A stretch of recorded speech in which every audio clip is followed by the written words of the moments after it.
Hello, this is Chek. Welcome back to my video blogs. Today I thought I'd share my core values on Dr. Diet. Now, I imagine some of you have read some of my books or seen a lot of my posts or some of my posts, or may even be Chek practitioners or HLC practitioners, so you know that I've spent pretty much my whole life investigating these things. So without giving you a long story of the rationale, which I have probably done many times in blogs, I'd just like to share today what I choose as my Dr. Diet core values, specifically with the intention of living my dream fully with minimum need for unnecessary pain, fatigue, illness, or disease. Actually, no interest in that at all. In fact, I have not missed a single day of work in almost 31 years of professional practice due to illness. So something's working, okay? So number one, whenever possible, eat certified organic. Be careful though, there are many certified organic organizations. Most of them are garbage. The Demeter Association is what I would consider to be the world's highest quality of organic certification. A very simple tip for you when it comes to organic food certifications: just look at the certifier. Say it's a bag of potatoes and it says Jim Certified Organic.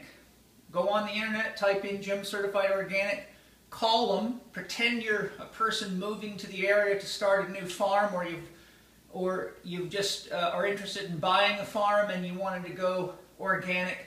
Ask them, what does it take to become certified by your organization?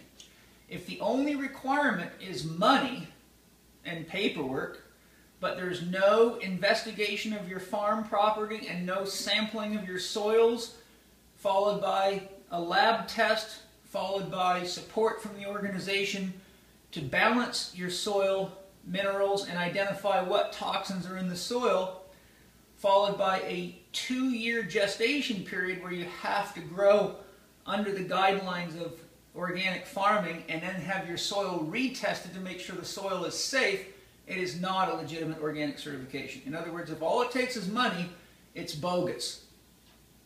In my HLC training, I show a great big chart of some 90 some odd organic certifications, almost all of which are owned by corporations like Nestle, Pepsi, Coca-Cola, General Mills, Heinz, Cadbury, Kellogg, several candy companies actually. Be wise, you are what you eat. Okay, so in a nutshell, when I say certified organic, I don't just mean look at the label. I mean, if you really are interested in your health, you have to look into what it is, because the large food corporations are doing everything possible to wipe out the actual authenticity of organic food and then publicize that there's no difference so that you will continue to buy garbage and pay a lot more money for it. Basically, certified organic food is the cleanest possible food you can get due to the laws of organic farming and how it's raised and how the soil is cared for, the microorganisms, and everything related to it. Therefore, even if organic food had the same nutritional value as commercial food, it would still be far better to eat because it's far less toxic to your body. And eating organic food means you're putting money into the farms that actually care for the planet and are not actually a disease on the planet. Every penny you spend on commercial food, you're contributing, unfortunately, to the absolute destruction of nature. Water supplies, soils can be completely and utterly destroyed so they cannot be used again in a very short period of time with commercial farming. The toxicity in the environment, the toxicity in the food, the mistreatment of animals, the mistreatment of plants, it's bad news. So just remember, no matter who the president is, none of that's going to change. We don't have a White House, we have a corporate headquarters.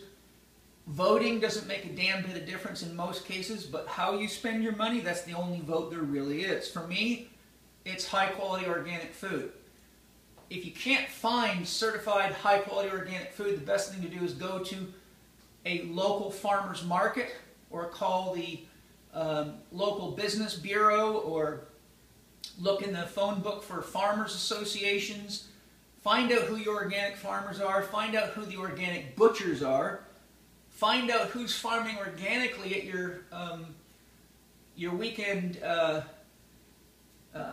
farmers markets, because many of them don't have organic certifications because the cost of the certification is so high, and often because of all the negative press on organic farming now, people can't sell their food at the prices they've got to sell it to make a living farming organically. So what you'll find is there is a lot of organic food being sold in farmers markets that isn't certified but is excellent food.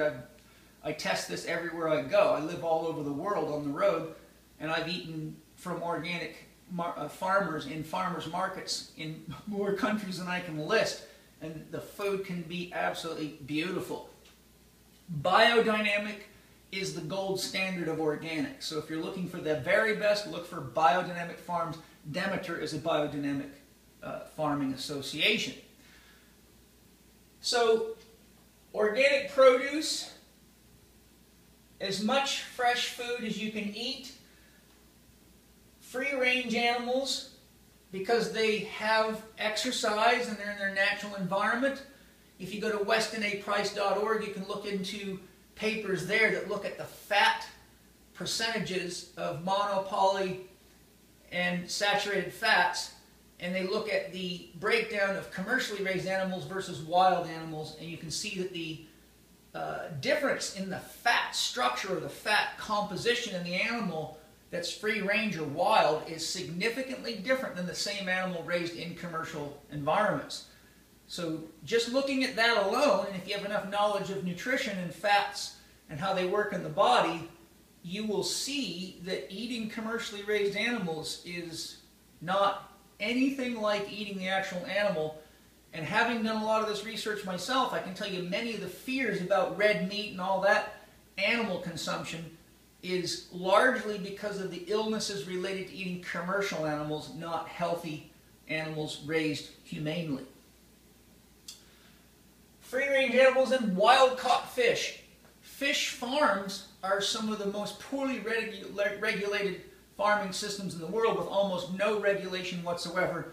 Research shows that they're using all sorts of dangerous chemicals that are not even approved, maybe brand new. Some scientists made them in a laboratory. Personally, I've had a lot of negative experiences with farm fish. There are some fish farms that do a good job, but not many. So my suggestion is avoid farm-raised fish until you're sure it's come from a fish farm that is not using a bunch of dangerous drugs and is farming fish ethically, or you could be poisoning your body even worse than with commercial animals. Water is very, very important as part of a diet philosophy. Water ranges in quality as much as food. You can go all the way down to things like Dasani and Aquafina, which are, filtered tap water. And I won't even get off on all that stuff because that drives me bananas. But I give all my suggested water drinking recommendations in my book, How to Eat, Move, and Be Healthy, as well as many, many other things, including more comprehensive explanations of why eating organic is very, very important. Some tips based on my own core values. Eat when you're hungry. If you're skipping meals for long periods of time, like more than 6 hours, you may need to look at what you're doing, what your metabolic balance is. Typically, most people need to eat 3 meals a day. There are some exceptions to the rule. But as a general rule of thumb, it is wise to eat when you're hungry. In other words, if it's breakfast time and your body is not hungry, it is not wise to just pack food in there just because it's a habit. So as a general rule of thumb, if you want to be healthy, lean, and mean without illness and disease, eat when you're hungry, not out of habit. And make sure it's your body that's hungry, not your mind. You'll know it's your mind because if you eat till your body's not hungry anymore, but you keep eating, you're feeding your mind. And then you need PPS Success Mastery Lesson 2, or my 1, 2, 3, 4 for overcoming addiction, obesity, and disease. to help you figure out what's going on in that head that's killing your body. Eat until you're not hungry. Don't stuff yourself. When your body's not hungry anymore, quit eating. Many people eat because they're trying to satiate some emotion or some perceptible lack of something else in their life and don't even know that they're doing it. Eat as much raw food as your body can comfortably handle and feels good to you. I can't overstate the importance of raw food. I am not a raw food fanaticist, but I am, shall we say, raw food wise. And I can tell you from my own experience, if you're traveling a lot, if you're under a lot of physical stress, emotional stress, mental stress, or you are like me and I have a very, very high demand for productivity, output, and creativity on a daily basis, if I don't eat raw food, I don't have near the life force. Rudolf Steiner stated in his writings that if he had not been a vegetarian living off of high quality raw food, he would have never had the strength and stamina to do all the work that he did. Now, I'm not promoting vegetarianism. Steiner himself, like Yogananda, said nobody should become a vegetarian until it happens naturally, meaning that you can stay healthy that way. So the key point is Steiner was eating what was ideal for him. I eat what's ideal for me. You should eat what's ideal for you. But trust me when I tell you, if you want more energy, vitality, you want to recover from exercise and any kind of stress faster and feel better, the more raw food you can get into your diet, the more likely you are to be vital. Okay? Whole food, organic, multivitamin. I'm not a big vitamin guy, largely because most vitamins are just synthesized commercial plant foods, which means you're eating pills of synthesized garbage. And you're promoting commercial farming by doing that. Same thing with stuff like Juice Plus. That's all just commercially grown stuff, dehydrated and packed into capsules, so all you're doing is giving your kids concentrated doses of commercial farming chemicals and low quality food. I do use a multivitamin, whole food, organic sourced. I use New Chapter. I'm 50, almost 53 here, so I like to take a men's 40 plus one a day, which is a nice organic whole food vitamin, just as a backup. I probably don't need it, but with the level of stress I deal with and the work output that I have, I think that it won't hurt. And it's of the quality that fits my values. So if you're interested, you can look at companies like Standard Process Laboratories, New Chapter. Those are the ones that come to my mind right now that are able to give you some high quality stuff. There's a few others out there, but I think you should start, in my experience, with New Chapter, or go to superfoods.com and you will see the equivalent of whole food vitamins in packages as herbs and superfood concentrates. Okay, compost. It is a key core value for me to compost. It makes my heart ache, it makes my being ache when I see food remains going into a garbage can to end up in a landfill somewhere.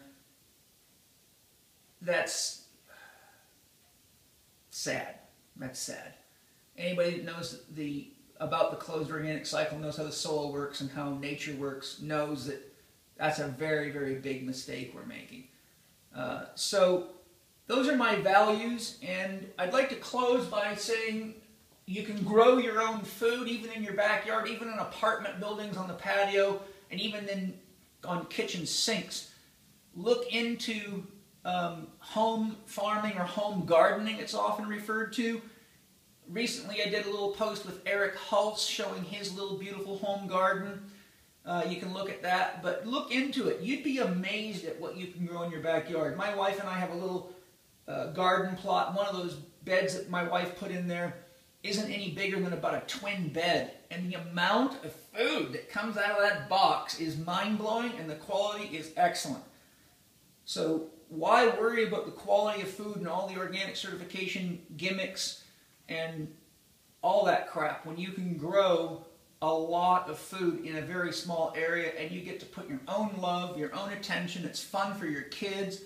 It teaches you to reconnect to nature, and it brings you back to your roots. Farm your food in bare feet whenever possible to connect to the earth, and I believe you're likely to have quite a spiritual experience and wonder why you waited so long.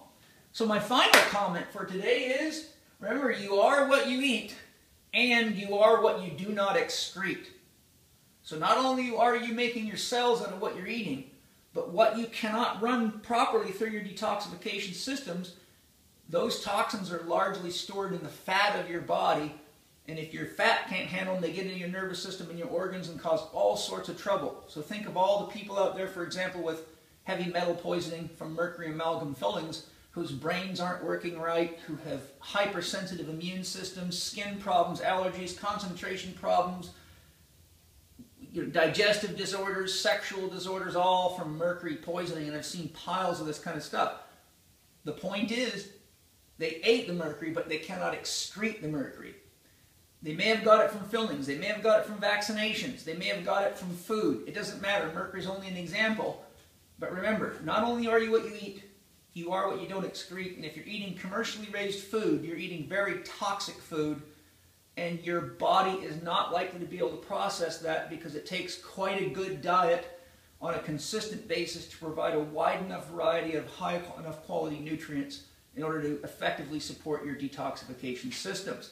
So there's a brief overview of my personal core values on food and Dr. Diet, and a brief synopsis of why. Hope you enjoyed the video blog today. Look forward to sharing more with you soon.